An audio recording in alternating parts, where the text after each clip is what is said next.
ప్రజలపై పెరుగుతున్న విద్యుత్ భారాలకు కారణాలేంటి?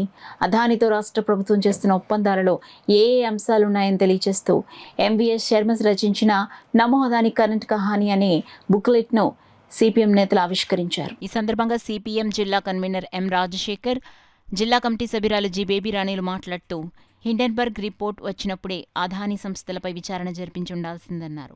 దేశ సంపదను అదానీ కట్టబెట్టడమే ధ్యేయంగా మోడీ పనిచేస్తున్నారని విమర్శించారు. ఈ కార్యక్రమంలో సిపిఎం నగర కన్వీనర్ పల్వెల వీరబాబు, సిహెచ్ రాజ్, ఉమర్, మలకా వెంకటరమణ, చంద్రమల పద్మ, మేడిశెట్టి వెంకటరమణ తదితరులు పాల్గొన్నారు. కానీ చంద్రబాబు నాయుడు గారు అసెంబ్లీలో ఈ చర్చ పెట్టలేదు. ఎందుకు పెట్టలేదు అంటే ఆయన కూడా ఎక్కడైనా ఈ వాసన ఉందేమో మరి మనకు తెలియదు. కాబట్టి ఇది కరెక్ట్ కాదు, ఇప్పటికైనా చర్చ పెట్టాలి. దాని మీద చంద్రబాబు నాయుడు గారు నోరు మెదపాలి. అలాగే జగన్మోహన్ ఈయన ఎవరో మన పవన్ కళ్యాణ్ గారు చెప్తుంటారు, ఉప ముఖ్యమంత్రి గారు, ఎంత కాదు అంత కాదని. మరి దీని మీద ఎందుకు నోరు మెదపట్లేదు? ఈవేళ ప్రజల మీద భారాలు పడుతూ ఉన్నాయి. ప్రజల మీద మోయలేని భారాలు వేస్తున్నారు. ఓ పక్క ధరలు విపరీతంగా పెరిగిపోతున్నాయి, మరో పక్క విద్యుత్ ధరలు పెంచేస్తున్నారు. స్మార్ట్ మీటర్లు అంట, ఇవన్నీ పెట్టేసి ఏ రకంగా ప్రజల జీవన విధానం ముందుకెళ్తుంది. కాబట్టి ధరలో అదుపు చేయరు, విద్యుత్ రేట్లు పెంచేస్తున్నారు. ఇటువంటి అదానీ లాంటి దుర్మార్గమైనటువంటి బ్రోకర్లు ఈవేళ పెంచి పోషిస్తున్నారు. ఇది కరెక్ట్ కాదని చెప్పి ప్రజలందరూ ప్రశ్నించాలని కోరుతా ఉన్నాం. స్మార్ట్ మీటర్లు బిగించడం కోసం ఈ కాకినాడ సిటీలో కూడా ప్రయత్నం మొదలుపెట్టారు. దాని మీద అదానీ అని చెప్పి చాలా స్పష్టంగా రాసి ఉంది.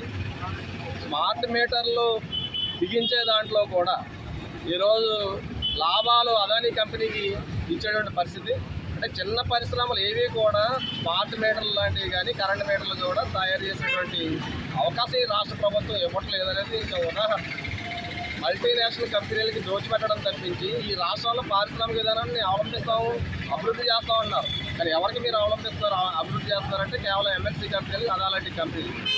దీంట్లో ఈరోజు స్మార్ట్ మీటర్లే పెడితే మన ఫోన్లో రీఛార్జ్ అయినట్టు అర్ధరాత్రి అయినా మిట్ట మధ్యాహ్నం అయినా కరెంట్ అయిపోతుంది. వెంటనే కరెంటు బ్రేక్ అవుతుంది. మన బిల్లు ఎంతవరకు ఉంటే అంతవరకు. తర్వాత మరలా మనం రీఛార్జ్ చేసుకుంటేనే కానీ ఈరోజు కరెంట్ తిరిగి రీస్టోర్ అయ్యే పరిస్థితి లేదు. ఇప్పుడు మేమనేది ఈరోజు వినియోగదారుడు 4 రోజులు కరెంటు వాడిన తర్వాత పోస్ట్ పెయిడ్ బిల్ ఈరోజు ఉంది. కానీ ఈరోజు స్మార్ట్ మీటర్ విధానం తీసుకొచ్చిన తర్వాత ప్రీపెయిడ్ విధానంలో తీసుకొస్తాం. అంటే ముందే డబ్బులు కట్టి సేవలు పొందాలి. ఇది రాష్ట్ర ప్రభుత్వం తీసుకొచ్చిన ఘనత. కాబట్టి దీన్ని ప్రజానీకం అర్థం చేసుకోవాలి. ఈ బుక్లెట్లోని అంశాలను అర్థం చేసుకోవాలి. ప్రజానీకం ప్రశ్నించాలని చెప్పి ఉద్దేశంతో ఈ బుక్లెట్ తీసుకురావడం జరిగింది.